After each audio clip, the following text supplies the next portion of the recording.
Tekrar merhabalar. Şimdi izninizle ben size önce bir şey göstermek istiyorum.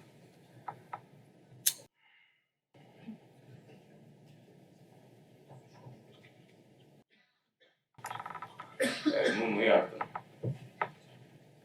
Şimdi sizce bunu yaparak ne ifade etmiş olabilirim? Burada bir fikir ışığını yaktım. İşte dünyanın beklediği o barış kıvılcımını başlattım.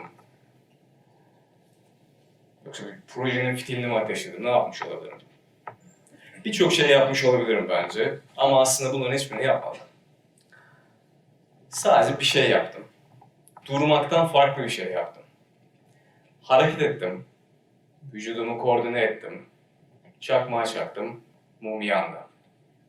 Şimdi ben bunu yapmasaydım, hareket etmeseydim, mum yanar mıydı? Yanmazdı. Çakmağa çakmasaydım ışık olur muydu? Olmazdı. Çok basit değil mi? Çok basit. Zaten bildiğimiz şeyler, konuşmaya bile gerek yok değil mi? Evet. Fakat bence hayatın temel dinamiği de bu kadar basit. Hayatın temelinde hareketler var ve hareketlerin getirdiği sonuçlar var. Hareket olmazsa sonuç olur mu? Olmaz. Bunu hepimiz biliyoruz.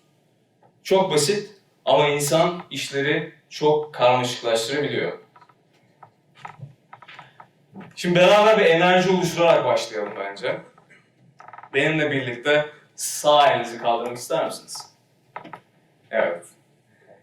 Demin gösterdiğim mum gösterisini anlattık. İşte hayatın temel dinamiği, hareketler vesaire. Şimdi gelin bu kaldırdığımız sağ elimizin avucumuzun içine hayatın temel dinamiği olan hareketler ve sonuçları koyalım. Tamam, onu yanınıza koyabilirsiniz. O dursun, biz devam edelim. Burada bir sayı görüyorsunuz. 9571. Oldukça enteresan bir sayı. Ne olabilir bu? Neyi ifade ediyor olabilir? Eminim hepinizin birçok fikri vardır. Bu sayı benim bugüne kadar bu gezegende bulunduğum gün sayısını ifade ediyor. Ben 9571 gündür bu gezegendeyim. Oldukça uzun bir süredir buradayım. Belki bu konuşmadan sonra siz de kaç gündür bu gezegen dünyada olduğunuza bakarsınız. Şimdi uzun zamandır buradayım fakat sizi biraz geriye götürmek istiyorum çünkü bir görüntü hatırlıyorum. Ve o görüntüden size anlatmak istediğim bir şeyler var. Şimdi 12-13 yaşlarındayım. Önümde bir masa var. Sandalyede oturuyorum. Bir şeyler yazıyorum. Ve yazdıkça yazıyorum. Yazdığım şeyden çok mutlu oluyorum. Yazdığım şey beni çok keyiflendiriyor, heyecanlandırıyor. Ve kağıt bitiyor, yenisini alıyorum, yazmaya devam ediyorum. Ne yazıyor olabilirim? Bir şeyler düşünüyorsunuz yine. O gün ben hayallerimi yazıyorum. Ve yazdığım hiçbir hayalde ya bu da nasıl olsa olmaz diye düşünmüyorum. Ya bu da nasıl olsa gerçekleşmez diye düşünmüyorum. Çok absürt hayallerim var orada. Mesela Doğu adında bir matematik teoremi bulmak, işte bir bitki türü tanımlamak, senfoni orkestrasının başında bir şef olarak konser vermek, işte Galatasaray antrenmanında futbol oynamak gibi. Birçok hayalim var ve yazıyorum ve bunlardan inanılmaz bir güç buluyorum. Tabii ki o küçük çocuk zamanla büyüdü, liseye geldi. Hayaller, hayal kırıklıkları. Zaman zaman hayal kuruyoruz, zaman zaman hayal kurmaktan vazgeçiyoruz. Sonra üniversite. Ve üniversiteye geldiğimde yaptığım işlerle kendimi çok ait hissetmediğimi fark ettim. Yani çok akademik olarak başarılı bir insan oldum ben. İşte okulları birinci bitirdim, üniversite sınavlarında, lise sınavlarında Türkiye dereceleri yaptım. Sonra da tıp fakültesine girdim. Fakat üniversiteye girdim, bir sıkıntı var. Yani kendimi o kadar iyi hissetmiyorum, yaptığım şeylere o kadar ait hissetmiyorum. Sonra düşünmeye başladım. Ya bu neden böyle olabilir, ben neden böyle hissediyorum? Düşündüm. Fakat işin içinden çıkamıyorum. Sonra bir yerde durdum. Durdum ve dedim ki şöyle, hatırlıyorum, şöyle dedim. Dostum, senin derdin ne ya? Problemin ne senin? Sonra bu soru görünenin aksine bende çok önemli kapılar açtı. Bir içe dönüş evresine girdim. düşünmeye başladım, okumaya başladım, izlemeye, dinlemeye, daha çok hayatla ilgili bir şeyler yapmaya başladım. Ve sonra şöyle bir şey fark ettim. Ya ben aslında çok uzun zamandır yolculuk yapmak istiyorum. Daha doğrusu bir yolculukla bir hayat deneyimi oluşturmak istiyorum. Peki nasıl bir şey istiyorum? Öğrenciyim. Pek bir param yok. Nasıl bir şey olabilir? Sırt çantalı seyahat diye bir şey gördüm. Ya bana çok uyabilir. Böyle bir şey yapabilirim. Tamam, ne yapabilirim? Bununla ilgili araştırmalar yapıyorum. Fakat aslında benim bulduğum bu, ya ben çok uzun zamandır yolculuk yapmak istiyormuşum hissi çok absürt. Neden? Çünkü benim aslında kültürümde yok bu. Yani benim annem babam o zamana kadar hiç yurt dışına çıkmış insanlar değiller. Seyahat onlar için bir yerden bir yere varmak demek. Yani seyahat ederek işte bir macera yaşayabiliriz, seyahat ederek bir tatil yapabiliriz. Bu farklı bir vizyon onlar için. Onların kanalında olmayan bir şey. Fakat ben bunları arıyorum. Macera yaşamak istiyorum, deneyim kazanmak istiyorum gibi. Sonra düşünmeye devam ettim. Ne yapabilirim? Tamam, araştırayım. Sırt çantalı seyahat nasıl yapılır? Sırt çantası nasıl hazırlanır? Böyle yavaş yavaş işleye işleye bunları oluşturdum. Sonra bir gün annemi aradım. Dedim ki, anne merhaba. Ben işte tek başıma Avrupa'ya sırt çantasıyla gitmek istiyorum. Sonra tabii telefonda biraz sessizlik oldu. Bir şeyler söyledi, bir şeyler söyledim. Bu işi yapmakta ne kadar kararlı olduğumdan bahsettim. Yani ben kendime güveniyorum, bunu yapabilirim. Ee, Bana güvensen yeterli. O da sonra bu konuda bana katıldı. Sonra ben sırt çantasını aldım, gerçekten Avrupa'ya gittim. 5-6 ülkeyi seyahat ettim, muhteşem bir deneyimden geçtim ve müthiş değiştirici bir şey oldu benim için.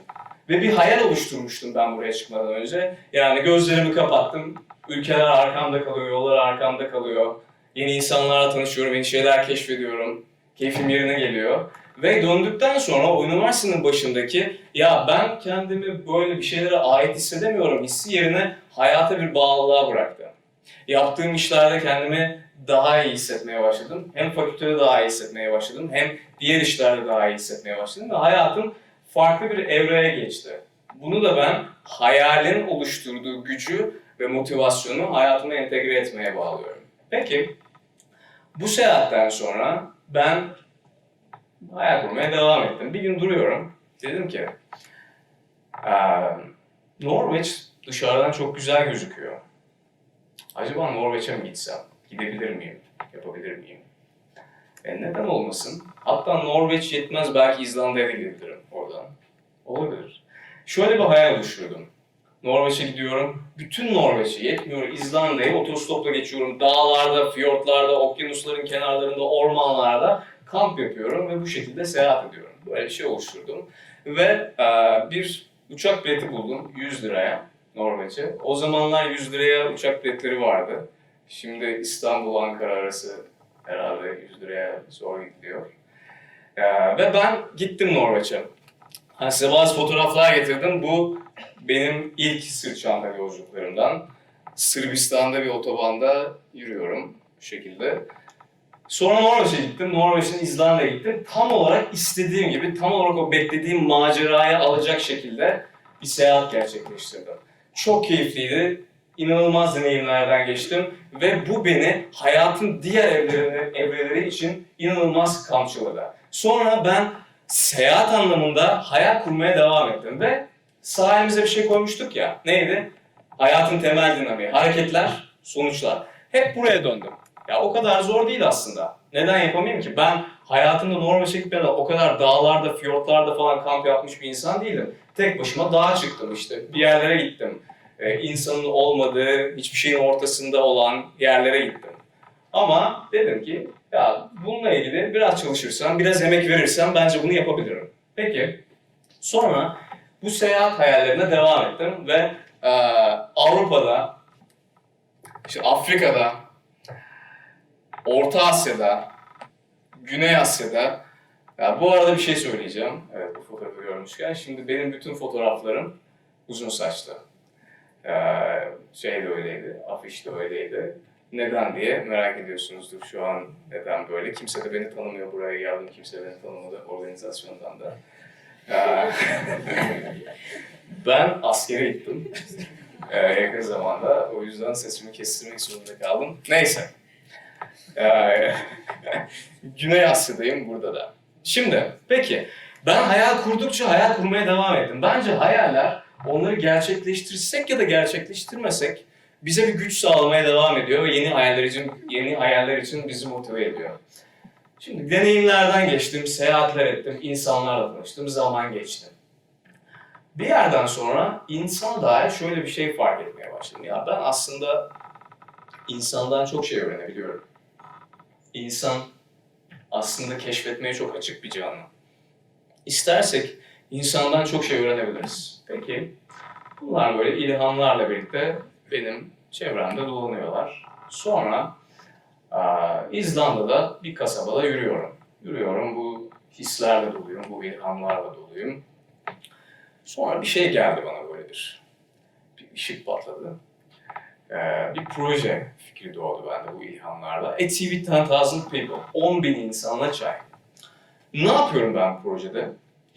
Bu arada bu 2015'in sonları, 2016'nın başıydı. Ne yapıyorum projede? Ülkelere seyahat ediyorum, insanlarla tanışıyorum, insanların hikayelerini dinliyorum ve bir fotoğraflarını çekiyorum, bunları biriktiriyorum. Çok basit bir şey yapıyorum aslında. Ben bunu yapmaya ve bunu yayınlamaya başladıktan sonra dünya bana inanılmaz pozitif bir reaksiyon gösterdi. 140'tan fazla ülkeden binlerce insan beni ülkelerine davet ettiler. Ve orada onlarla işte ben bu projede konsept olarak çay içiyorum. Her zaman içmiyoruz ama içebildiğimiz kadar içiyoruz. Çay içmeye davet ettiler. İşte gel bizim hikayemizi de dinle. Bir sürü yerden buna benzer davetler aldım. Yetmedi, uluslararası medya kuruluşları, gazeteler, dergiler gelip benimle röportajlar yapmak istediler. Yetmedi, TRT World geldi. Ya biz bunun küçük bir belgeseli mi çeksek acaba? İngilizce bir röportaj belgesel mi yapsak, bunu mu yayınlasak? Yani İzlanda'nın en eski gazetesi röportaj yaptı, Yunanistan Ulusal Haber Ajansı röportaj yaptı, Litvanya gazeteleri röportaj yaptı. Yani bir anda olay benim böyle ya ne yapıyorum ben, neyin içine girdim dediğim bir yere geldi. Yani hiç ben böyle bir şey tahmin etmemiştim. Ben tamamen kendim için bir şey yapmak istiyordum. Yani insanlarla tanışmayı seviyorum, insanlardan bir şey öğrenmeyi seviyorum. Bunu bir de proje olarak yapayım, bir üretim çıkarayım buradan demiştim. Fakat işler bu noktaya geldi. Şimdi 2012'de İstanbul'a geldim üniversite için. Hayatımın geri kalanını ben Zonguldak'ta geçirdim. 2012'de İstanbul'a geldim. Kimseyi tanımıyorum. Sıfır. Bir tane arkadaşım geldi benimle birlikte. Avrupa yakasına gitti. Ben de Anadolu yakasındayım. Kimseyi tanımıyorum. Akrabam falan da yok. Her şeyi çok sıfırdan başlamak zorunda kaldım. Hiçbir network'üm yok. Yani hiçbir sektörden, hiçbir dünyadan kimseyi tanımıyorum. Gittim, yurtta kalıyorum üniversitede zaten. Böyle sıfırdan bir şeyler yapmaya başladım. Ve ilk yıl ben bir kitap yazdım.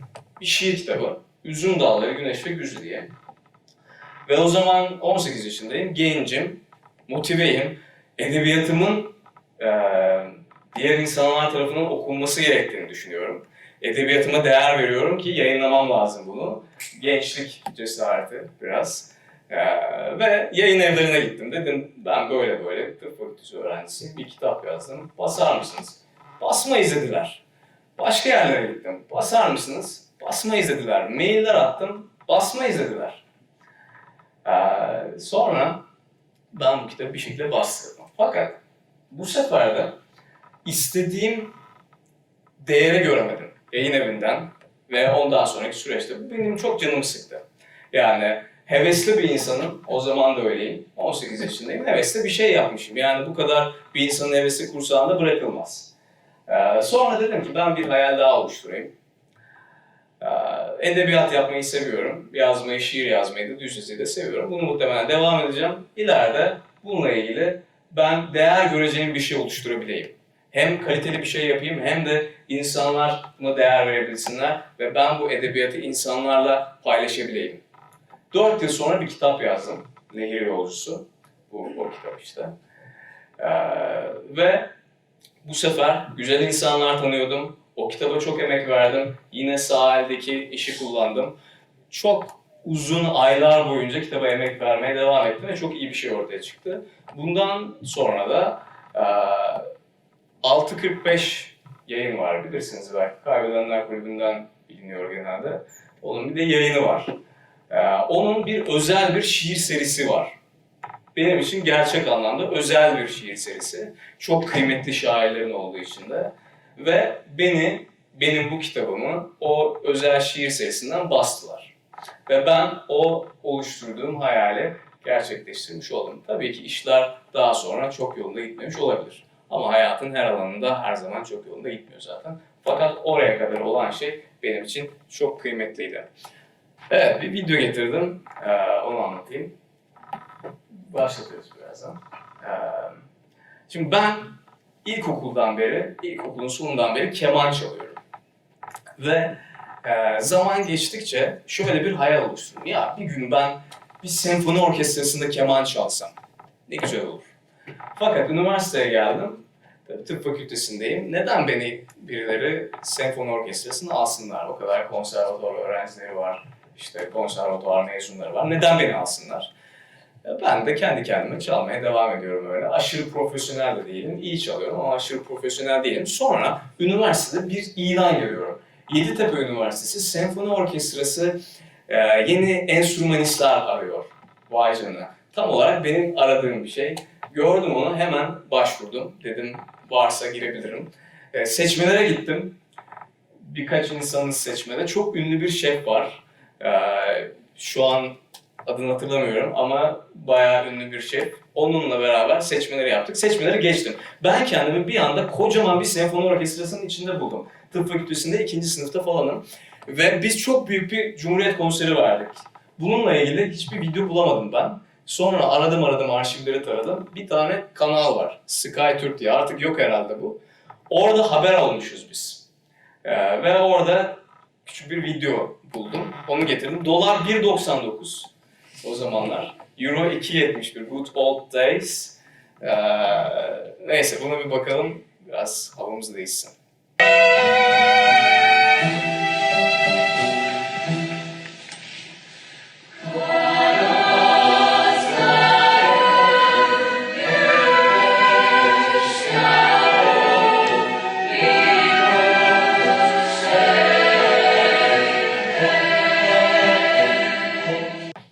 Şimdi ben bir şeyler üretmeyi hayatım boyunca çok sevdim. Proje üretmeyi, fikir üretmeyi, sanat eseri üretmeyi. Üretmek beni besliyor. Üretmek bir çeşit hayal kurmak gibi. Hayal gücünü bende inanılmaz çalıştıran ve benim enerjimi inanılmaz boost ettiren bir şey. Üretmeyi çok seviyorum. Belli bir zaman geçti. 2017'nin başlarında ben şöyle bir hisse büründüm. Ya ben üretmeyi çok seviyorum ama insanlarla birlikte de üretebilirim aslında. Bu üretme keyfini neden ben insanlarla birlikte bir toplulukla üreterek almıyorum? Sonra tabii gene bir hayal oluşturdum. Yapabilir miyim? Yaparsın bence. Hemen çalışmalara başladım. Sonra, ses geliyor değil mi? Sonra bir üretim topluluğu kurdum. Kuzey Göçebeleri diye. Bu toplulukta gezginler, sanatçılar, birçok farklı yerden insanlar var. Ve biz burada beraber bir şeyler üretiyoruz, projeler geliştiriyoruz. İşte projeler üretip onları gerçekleştiriyoruz. Bu şekilde de bu hayalimi gerçekleştirmiş oldum. Belki daha sonra adını daha çok duyabileceğiniz bir organizasyon olur. Şimdilik bir şeyler yapıyoruz kendi aramızda. Toplumda da yapıyoruz ama o kadar yaygın değiliz henüz. Evet, farklı şeyler. Şimdi müzik benim hayatımda çok önemli bir yerdeydi. Evet, ben işte keman çalıyordum, sonra akustik gitar çalıyordum. Üniversitenin başında kendimi farklı bir yerde buldum müzik için. Vokal oldum.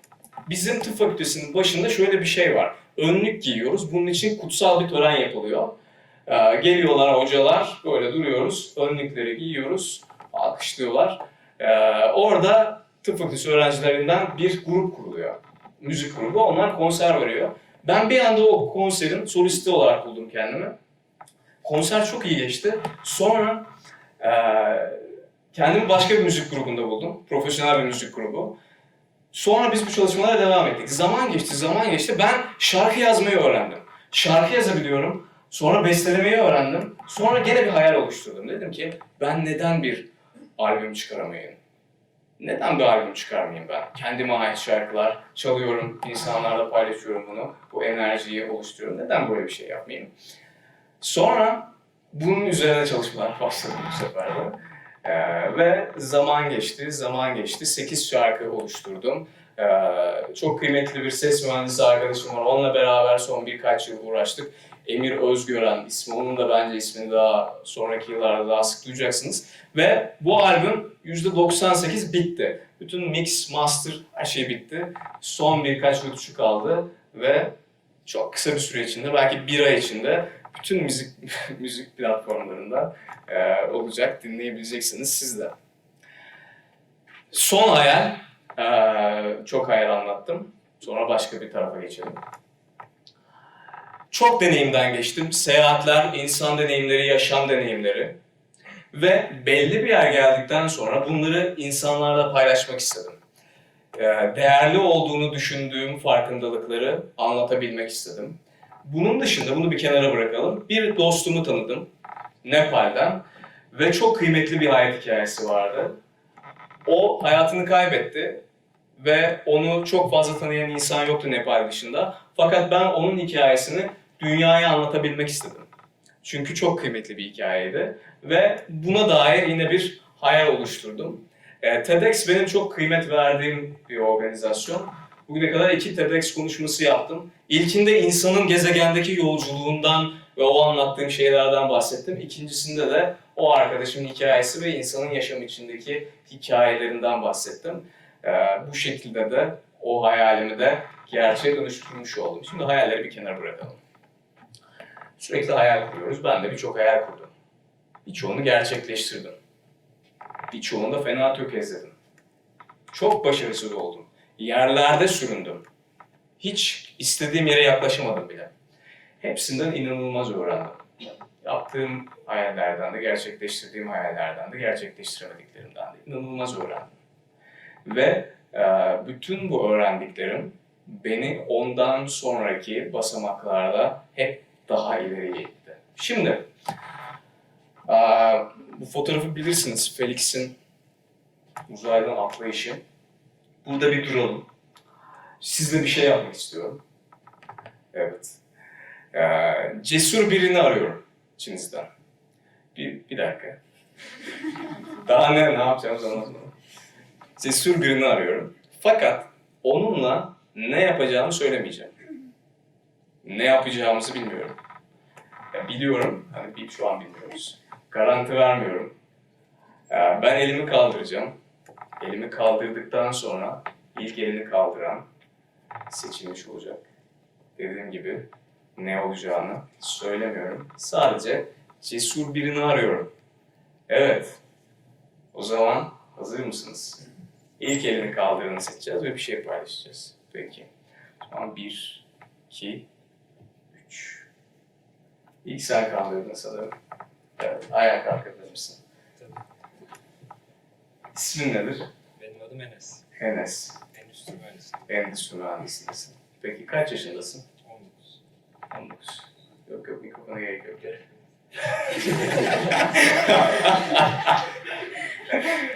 Enes, endüstri mühendisindesin. 19 yaşındasın. Sorularımı doğru cevapladın. Bugünün şampiyonu Enes oldu. Enes'i beraber alkışlayalım. Enes, teşekkürler. Oturabilirsin. Rica ederim.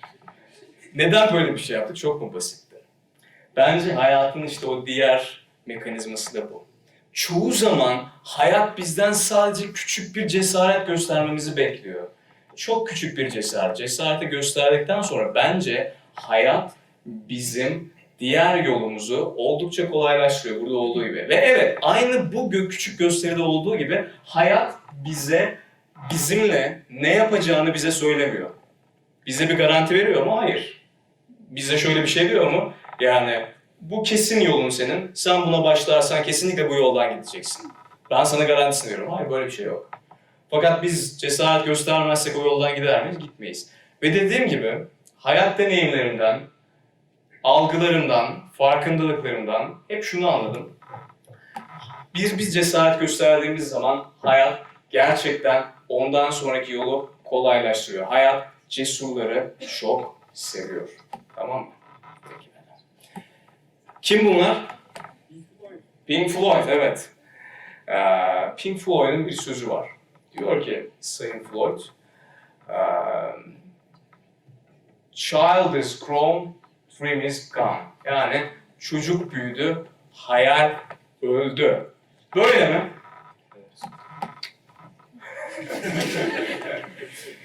Yaşam bizi törpülememeli.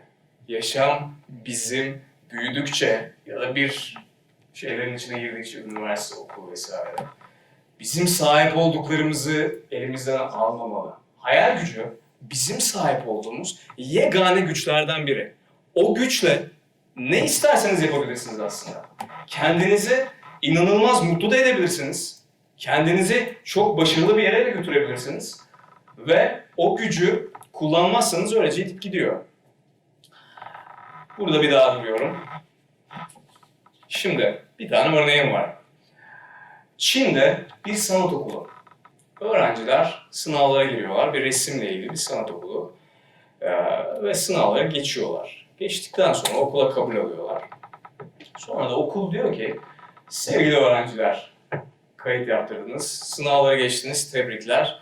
Gelin bir giriş sergisi yapalım beraber. Hay hay diyor öğrenciler. Bir giriş sergisi yapıyorlar. Çok güzel bir sergi.